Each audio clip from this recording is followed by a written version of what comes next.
Bonjour, bienvenue dans la quatrième et la dernière partie dans notre quatrième exemple d'application liée à la gestion de projet.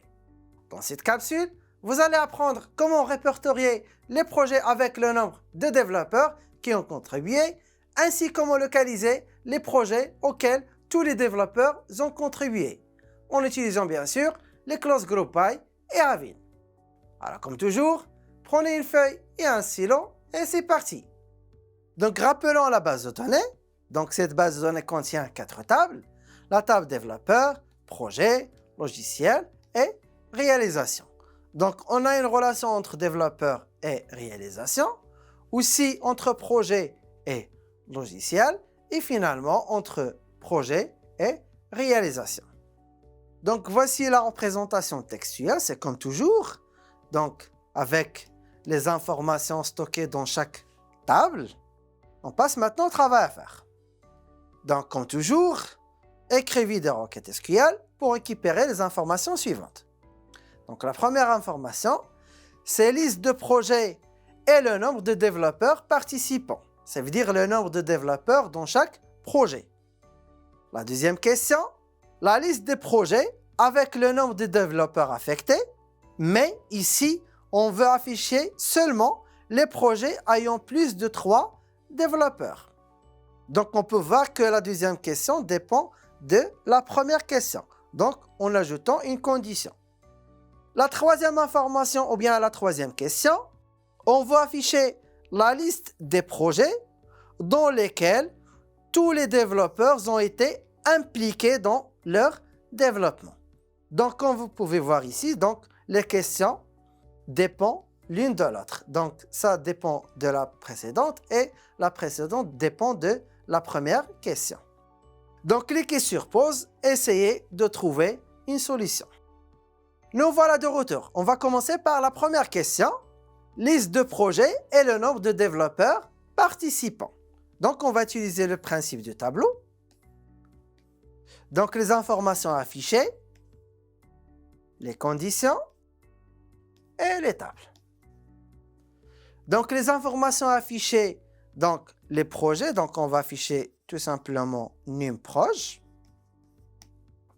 ainsi NB développeur, donc le nombre de développeurs participant dans la réalisation de projet. Donc, pour numProj, donc cette information est stockée dans la table projet, ainsi dans la table réalisation. Et pour calculer le nombre de participations, donc on a besoin de la table réalisation. Mais aussi dans la table réalisation, on a l'information numProj. Donc, on va utiliser seulement la table réalisation.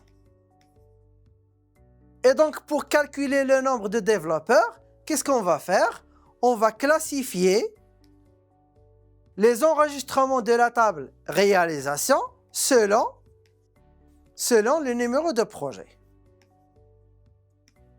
Donc, une fois les enregistrements sont classifiés, donc on peut compter le nombre de développeurs. Tout simplement, on utilise la fonction count.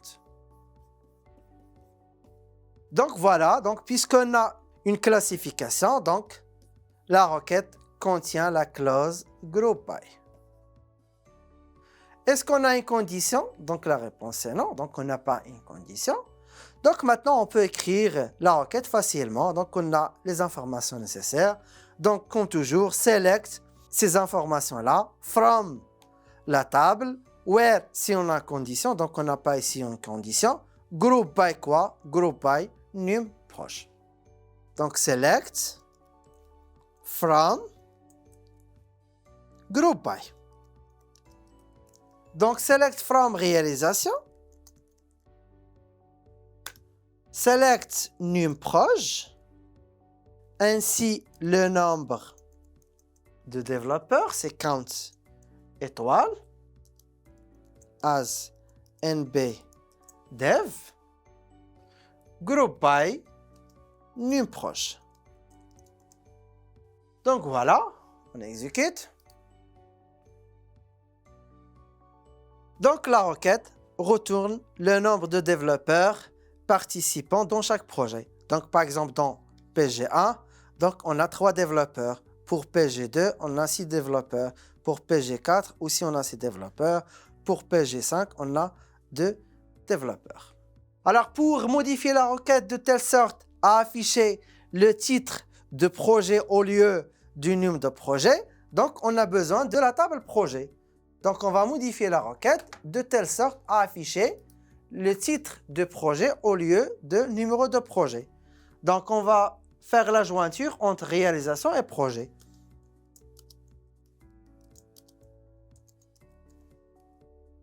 Donc, réalisation R, join projet P, on, R.numProj égale P.numProj.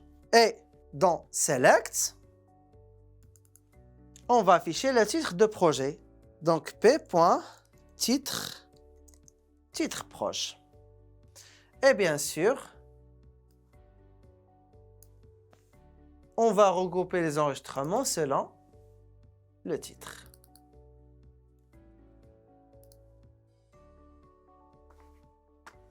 Donc maintenant, on exécute la requête. Donc voilà. Donc au lieu d'afficher le numéro de projet, on a affiché le titre du projet. Donc boutique en ligne, donc 3 développeurs, e-learning 2 développeurs, gestion de stock 3 développeurs et ainsi de suite. On passe maintenant à la deuxième question. Donc on va afficher liste des projets avec le nombre de développeurs, mais cette fois-ci, on veut afficher seulement les projets ayant plus de 3 développeurs. Donc c'est presque la même chose que la requête précédente, sauf que ici, on va ajouter une condition sur le nombre de développeurs. Ça veut dire une condition sur count. Donc il faut que count est supérieur strictement à 3. Et puisqu'on a une condition sur count, donc cette condition est placée dans la clause having. Donc voilà. Donc on va ajouter la clause having après group by. Having nbdev est supérieur strictement à 3. Donc, lorsque la requête est exécutée, donc la requête retourne seulement 2 projets, gestion DRH et prépa digital. Donc voilà.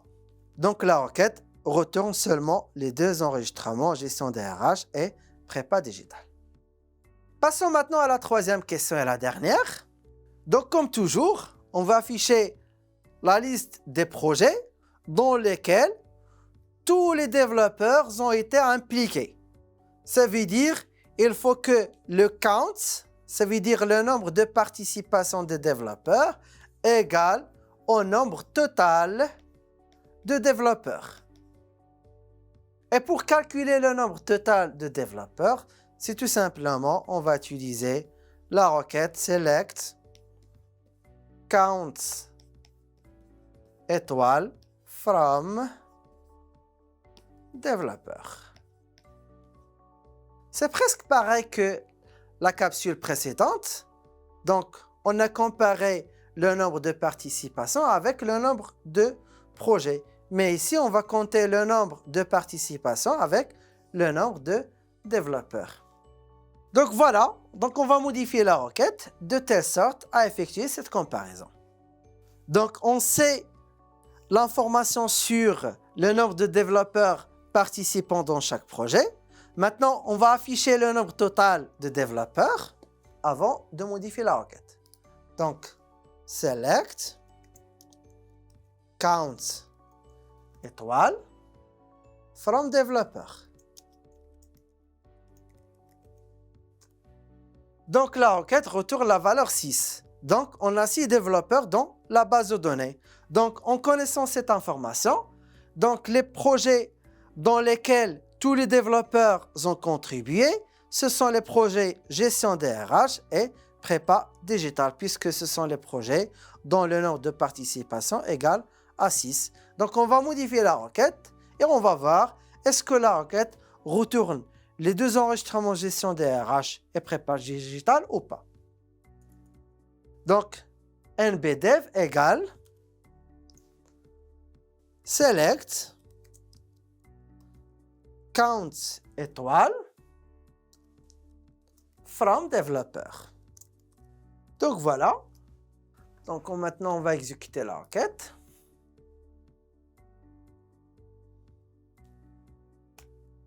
Et voilà donc, la requête retourne seulement deux enregistrements, gestion des RH et prépa digitale, puisque le nombre de participations de ces deux projets, c'est égal à 6. Donc 6, c'est le nombre total de développeurs dans la base de données. Et voilà, cela conclut l'étude de notre quatrième exemple d'application liée à la gestion de projet. Nous espérons que vous avez acquis une compréhension complète de la gestion de projet grâce à SQL. Merci pour votre attention et à la prochaine!